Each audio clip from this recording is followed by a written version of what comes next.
ETF index mutual funds నేర్చుకుని stock మార్కెట్లో రాణించాలనుకుంటున్నారా? వెంటనే ఈ నెంబర్కి కాల్ చేయండి. నమస్కారం శ్రీ ఆచార్య స్వామి గారు. నమస్కారం అండి. ప్రీవియస్ వీడియోలో ఒక మనిషి తన పరిధిలోనే ఆలోచించుకుని జీవితాన్ని అక్కడి నుంచే చూసి అక్కడితోనే బతికేస్తూ ఉంటాడు. కొన్ని విషయాలకి వెళ్ళాలి, బయటికి వెళ్ళి కొంచెం ఆలోచించి వేరే దాన్ని కూడా అడాప్ట్ చేసుకుంటే ఏ విధంగా ఉంటుందో అనేటువంటి ఆలోచన వచ్చినప్పుడు అలా లోపల ఒక భయం ఉంటుంది, దాన్ని బ్రేక్ చేయలేరు. మీరు ఒక విషయం చెప్పారు, ఒక 15 days కంటిన్యూగా ఇది ఒకటనే కాదు వేరే సబ్జెక్ట్స్ కూడా చూస్తూ ఉంటే, అంటే దీనికి సంబంధించిందే వేరే వాళ్ళు చెప్పేది కూడా. సో కంఫర్ట్ జోన్ బ్రేక్ చేసి చూసిన తర్వాత మీకు క్లారిటీ వస్తుంది జీవితం మీద, దాని నుంచి ఏం నేర్చుకోవచ్చు అనేది అప్పుడు ప్రయత్నం చేయండి. భయం అనిపిస్తే అవును, ఇప్పటికి కూడా చాలా మంది వీడియోలు చూస్తారు, కాల్ చేస్తారు, నేను రావాలనుకుంటున్నా అంటారు, మళ్ళీ సమయానికి రాలేని పరిస్థితి. అవును, పోనీ ఇంకా వేరేదైనా క్లాస్ పోదామా, అక్కడ కూడా అదే ప్రయత్నం. ఎందుకు కన్ఫ్యూజన్లో ఉన్నారు? ఇంకెన్ని సంవత్సరాలు ఉంటారు ఇలా కన్ఫ్యూజన్లో? మార్చుకోవాలనే ఆలోచన మీకు ఎందుకు రావట్లేదు? ఆ కంఫర్ట్ జోన్ ఆ వీడియోలో బ్రేక్ చేసాము. సో ఈ వీడియోలో ఏం చెప్తున్నారు?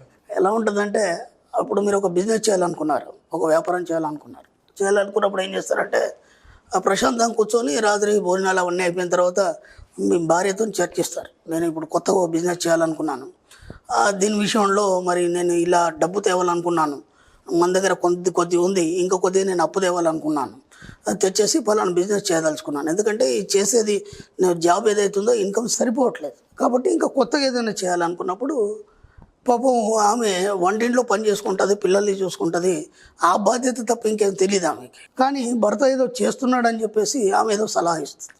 ఓకే, ఆ తర్వాత మీరు ఏం చేస్తారంటే, మళ్ళీ ఒక ఫ్రెండ్ దగ్గర వెళ్ళేసి, బాగా క్లోజ్ ఉన్న ఫ్రెండ్ దగ్గర నేను ఇలా బిజినెస్ చేయాలని చెప్తారు. చెప్పగానే అతనికి అసలు ఆ బిజినెస్ గురించి ఐడియా లేదు. ఇప్పుడు మీకే ఆ బిజినెస్ కొత్తగా, ఆ ఫ్రెండ్కి ఆ బిజినెస్ గురించి ఐడియా లేదు, కానీ అతను ఏవో సలహాలు ఇస్తాడు. ఆ తర్వాత ఏం చేస్తారంటే, ఒక బిజినెస్కు సంబంధించిన ఒక వ్యక్తి దగ్గరికి వెళ్తారు. అంటే మీ పరిధిలో ఉన్నటువంటి ఆ బిజినెస్ సంబంధించి ఒక వ్యక్తి దగ్గరికి వెళ్ళి ఆ వ్యక్తిని అడగడం జరుగుతుంది. ఆ వ్యక్తిని అడిగినప్పుడు ఏమంటాడంటే, ఏముంది బిజినెస్ మొత్తం కాంపిటీషన్ ఎక్కువ అయిపోయింది, చాలామంది పెట్టారు, ఇలా లాస్ ఉంది, ఇంత ప్రాఫిట్ లేదు, ఇంత ఉంది బోలెడ్ ప్రాఫిట్ ఉండేది. ఇవన్నీ చెప్పినప్పుడు మీకు ఏమనిపిస్తుంది అంటే, ఇది పెట్టిన తర్వాత సక్సెస్ అవుతామా, ఫెయిల్ అవుతామా? ఓకే, ఇప్పుడు ఏమవుతుందంటే, మొదటిసారి మీరు అనుకున్నప్పుడు ఉన్న ఉత్సాహం మెల్లిగా నీరు కారిపోవడం జరిగింది. మీరు ఒక్క విషయం ఆలోచించండి. ఇప్పుడు ఎవరైతే వ్యాపారస్తుడికి అడిగారో మీ సర్కిల్లో దానికి సంబంధించి, ఒక 20 సంవత్సరాల నుంచి అదే బిజినెస్లో ఉన్నాడు ఆయన. అదే బిజినెస్లో కూతురు పెళ్లి చేశాడు, పిల్లాన్ని చదివించాడు, ఒక ఇల్లు కట్టుకున్నాడు, ఈరోజు కూడా మంచి స్థాయిలో ఉన్నాడు. మరి ఒకవేళ కనుక అది బిజినెస్ బాగాలేకపోతే, లాస్ అయితే ఈయన ఆ స్థాయిలో ఎలా ఉంటాడు? కానీ ఎవరు కూడా తమ బిజినెస్ గురించి పాజిటివ్గా చెప్పరు.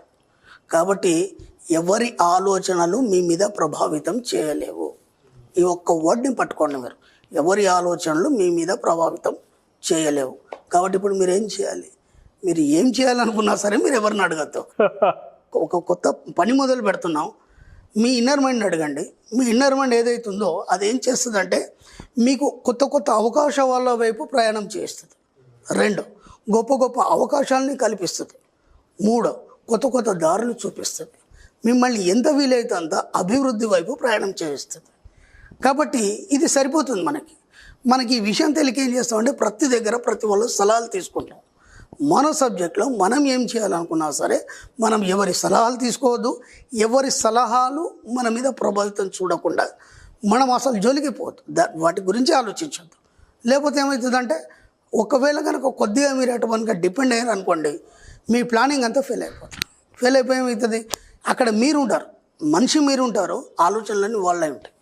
కాబట్టి మీరు ఏం చేయాలనుకున్నా సరే, ఈ ప్రపంచంలో ఏ కొత్త పని చేయాలనుకున్నా సరే, లేదా ఒక వ్యాపారం కావచ్చు, లేకపోతే ఒక కంపెనీ కావచ్చు, ఏదైనా కావచ్చు, మీరు సొంతంగా ప్రారంభించండి, ఎవరికి చెప్పకండి.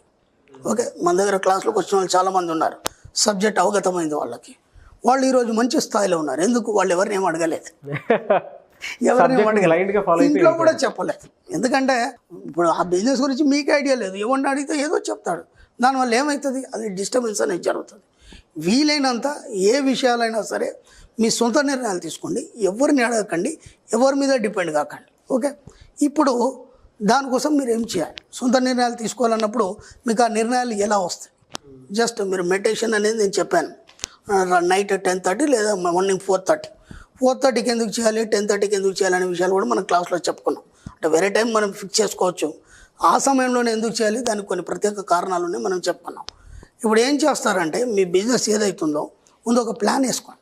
ఆ బిజినెస్కి ఏమేమి చేయాలి, ఎంత అమౌంట్ వస్తుంది, దానికి ఖర్చు ఎంత వస్తుంది, వీటన్నిటి బేరేజ్ వేసుకుని ఒక పేపర్ మీద పెట్టుకోండి. పేపర్ మీద పెట్టుకొని చివరిలో ఒక వర్డ్ రాయండి. ఓకే, ఏదైతే సరి అయిందో అది మాత్రమే విశ్వం నాకు ప్రసాదిస్తున్నందుకు విశ్వానికి కృతజ్ఞత. ఓకే, ఇది ఒకటి రాయండి. రాసేసి ఏదైతే డిజైన్ ఉందో మీరు అనుకున్నారో ఆ డిజైన్ అంతా ఒక్కసారి మీ సబ్కాన్షియస్ మైండ్కి ఇచ్చి మెడిటేషన్లో ఆ డిజైన్ని ఒక 5 నిమిషాలు గమనించండి. మీరు ఇచ్చినటువంటి ఏదైతే మీకు ఉంటుందో మీరు ఏమేమి అనుకుంటున్నారో అదంతా ఒక్క 5 నిమిషాలు దాన్ని మైండ్లో తలుచుకొని మెడిటేషన్లో కూర్చున్న తర్వాత తలుచుకొని హాయిగా పడుకోండి. ఓకే, తెల్లారు లేవగానే మీరు చేయాలన్నా వద్దా అనేది మీ మైండ్ చెప్తుంది, మీ ఇన్నర్ మైండ్ చెప్తుంది. ఎలా ఉంటుందంటే ఇప్పుడు మనం ప్రొద్దున లేవగానే టక్ రెడీ అయిపోతాం. రెడీ అయిపోయిన తర్వాత ఆఫీస్కి వెళ్ళడానికి రెడీ అవుతాం. ఆఫీస్కి వెళ్ళడానికి రెడీ అయిపోగానే సరిగ్గా సమయానికి మన 2 వీలర్ కీ దొరకదు, లేదా కార్ కీ దొరకదు మనకి. ఎందుకంటే రాత్రి వస్తాం ఎక్కడో పెట్టేస్తాం, హడావుడిలో ఉంటుంది. అది ఎన్ని ప్రయత్నాలు చేసినా దొరకదు. ఓకే, తెల్లారి మీరు పోయే మూమెంట్లో మీరు హడావుడి పడుతుంటే మీ ఆవిడ అడుగుతుంది ఏమైంది మీకు అని, అనగానే కీ కనిపించట్లేదు అక్కడ ఉందని. మీరు ఎన్నిసార్లు ప్రయత్నం చేసినా మీ ఆవిడకే కీ దొరుకుతుంది, మీకు దొరకదు. గమనించండి ఆ విషయాన్ని.